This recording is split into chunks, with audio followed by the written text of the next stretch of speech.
Hey everybody, it's Angela Sweeney. I just wanted to take a second and teach you how to do your menu planning. It's been a huge money and time saver for me because it really gives me some focused things to shop for in the grocery store. And the way that I've kind of simply planned it, I know that I get everything on my list and I don't have to run around like a crazy person trying to figure out where something is, or I forgot something over here, and it just got messy. And so it really was important to me to find a way to kind of clean it up just a little bit. And I don't use Pinterest things that are printed out. I don't have time to print stuff out. I don't remember to print stuff out. And then when I do remember, I don't remember to go get it. And so it just ends up being just kind of more of a problem. So I had to figure out a way to make it kind of really clean and easy and manageable. So when what I do is I use notebook paper or like janky old spiral bound notebooks my kids draw in. Wherever I can find a piece of paper is what I end up doing. And so I really came up with this system on that paper that makes it really easy for me to quickly shop the store.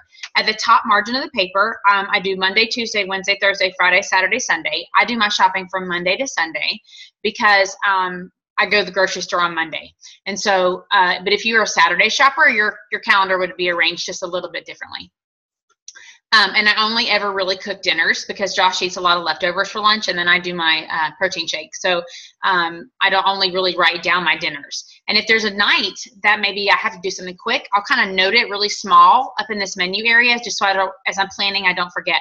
So like Monday nights, Nick has basketball. So I'll just put like a BB here so that I'll remember that whatever we do cook for dinner has to happen fast. Tuesday nights, Boy Scouts, or if Josh is traveling, I'll put a little X so that I know that I don't really have to cook a big meal that night. We can just kind of have hot dogs and macaroni and cheese, just so that I can make sure that I don't overshop, but I also get everything on my menu. So that is the menu planning part of the whole deal. Below, you'll see how I do my list making. In this section over here is where I put my grocery items, like processed foods, things that you'd find in the middle of the store. Maybe goldfish for the kids, or steel cut oatmeal, or anything that's kind of in the middle of the store. Goes in this column. And for our family, it's just pretty much kid stuff because we try to eat as much fresh food as we can. The fresh food column is down here. I really typically start my fresh foods from the bottom, and I make the list going up just so that I know I don't run out of room. But you got celery and broccoli and squash and tomatoes, whatever it is that goes in this column is your fresh items. They're the kind of the produce section of the store.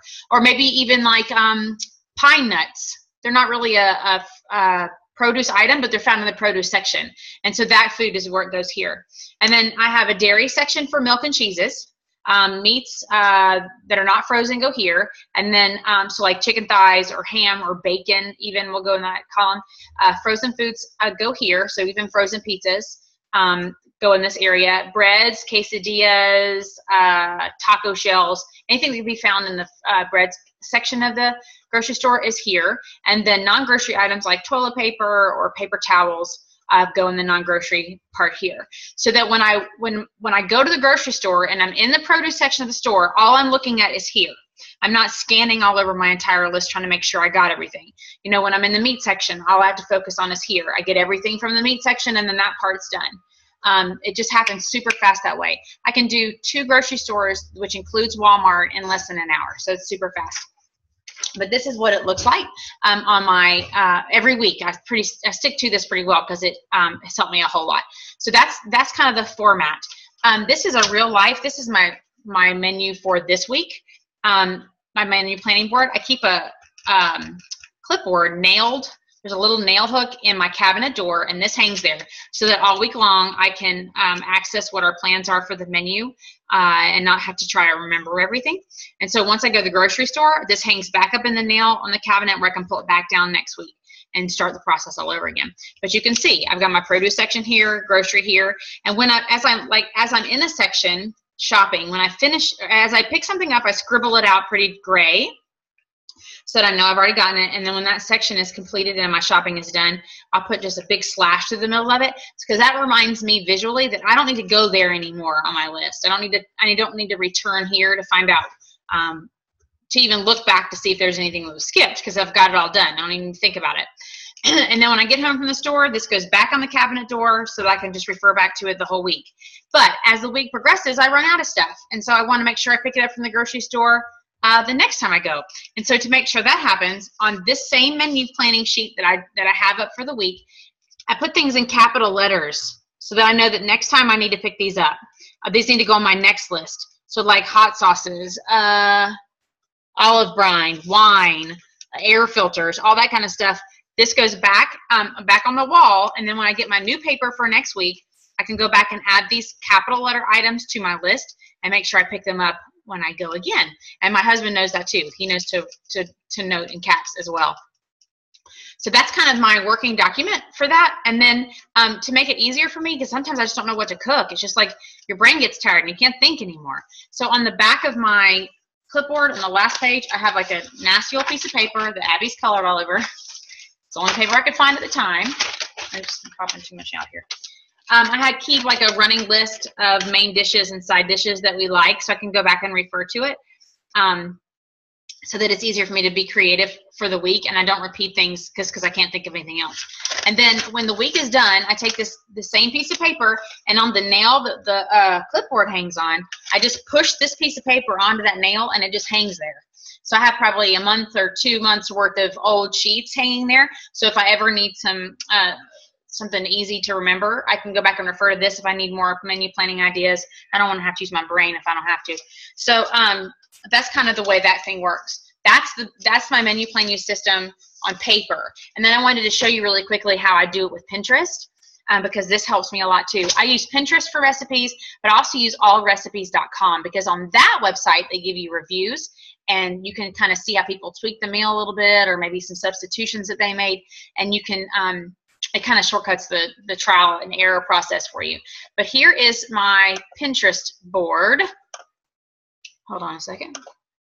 I'm new to this, so you're just going to have to bear with me. So down here, you can see kind of how I do my, the way I do my notes on, or the way I do it on Pinterest. If it's a board that has to deal with food, then I start it with the word food, and then let's see if I can. I don't know.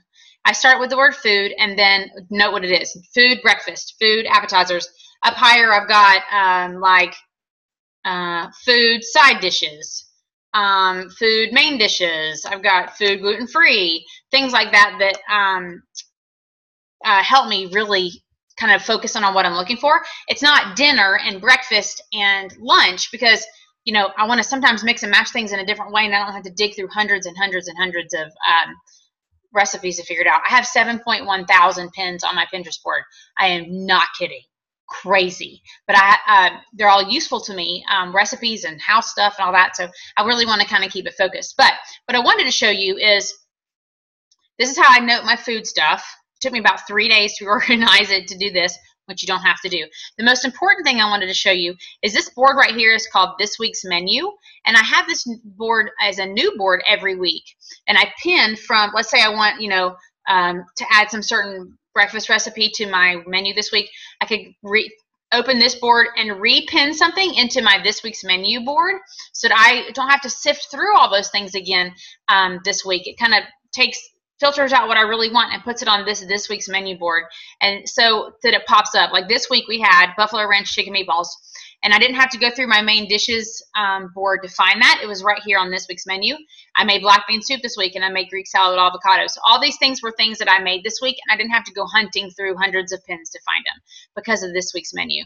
And then what happens is now that my week is over, I'm going to go to Edit Board.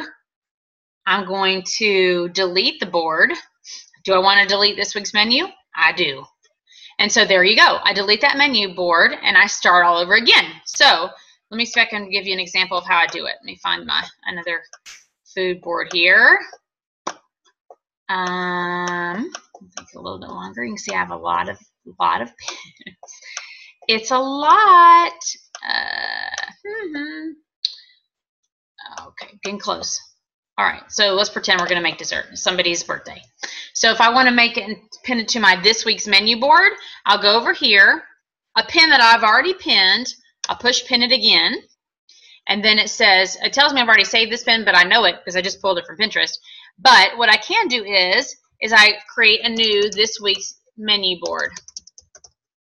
and it'll give me a brand spanking new board. I create the board, and now it's pinned to that this week's menu so that I don't have to go back through my dessert board and find it again. It's just right there where I need it to be.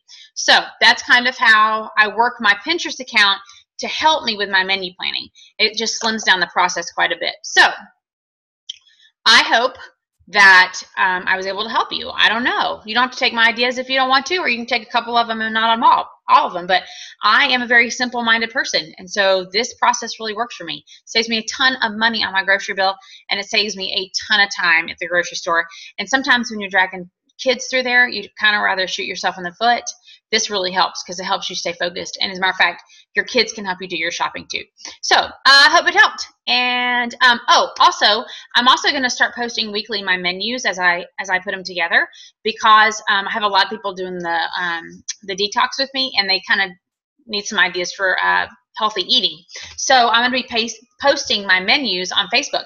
If you want to see them, so that you can get ideas too, just comment below this video and just say, yeah, Angela, add me to your weekly menu list or whatever, and I'll tag you in those posts, and I'll also include the links to the recipes so that it maybe shortcut your process a little bit, because I'm going to be putting the menu together anyway. Might as well give it to other people too. So anyway, thanks so much, guys. I hope you have a great week. Talk to you later.